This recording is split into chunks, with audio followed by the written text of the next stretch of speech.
the darkest hour, you shine your light.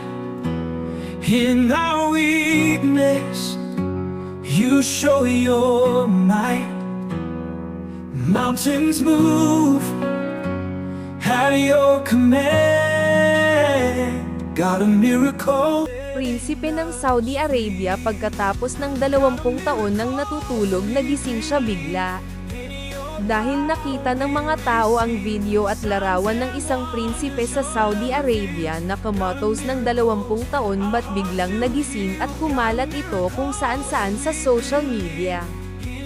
At nang nakita ito ng mga tao at pinasa nila ito through messages sa babaeng may Holy Spirit na si Mikendi Tanyagres at nang mabasa at mapanood niya ang mga video na pinasa ng mga followers sa kanya sa messenger ni Mikendi Tanyagres, nakita at nabasa niya ito at once na pinusuan niya ang video at comment ng mga nag-send sa kanya ng mga video at larawan ng isang prinsipe at bigla magising at kusa itong napapagaling ng God miracle. Si Mikendi Tanyagres ang tulay ng lahat ng ito at kaya niya ito pagalingan ng kahit sino ay sa puso siya tumitingin. Siya ang nagpapasya kung karapat dapat mapagaling ang isang tao.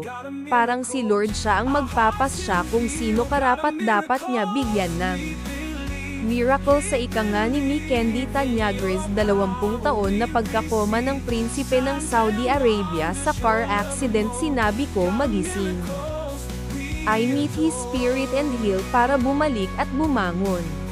Hindi lang isang tao nagpasa sa akin nito before ng picture niya.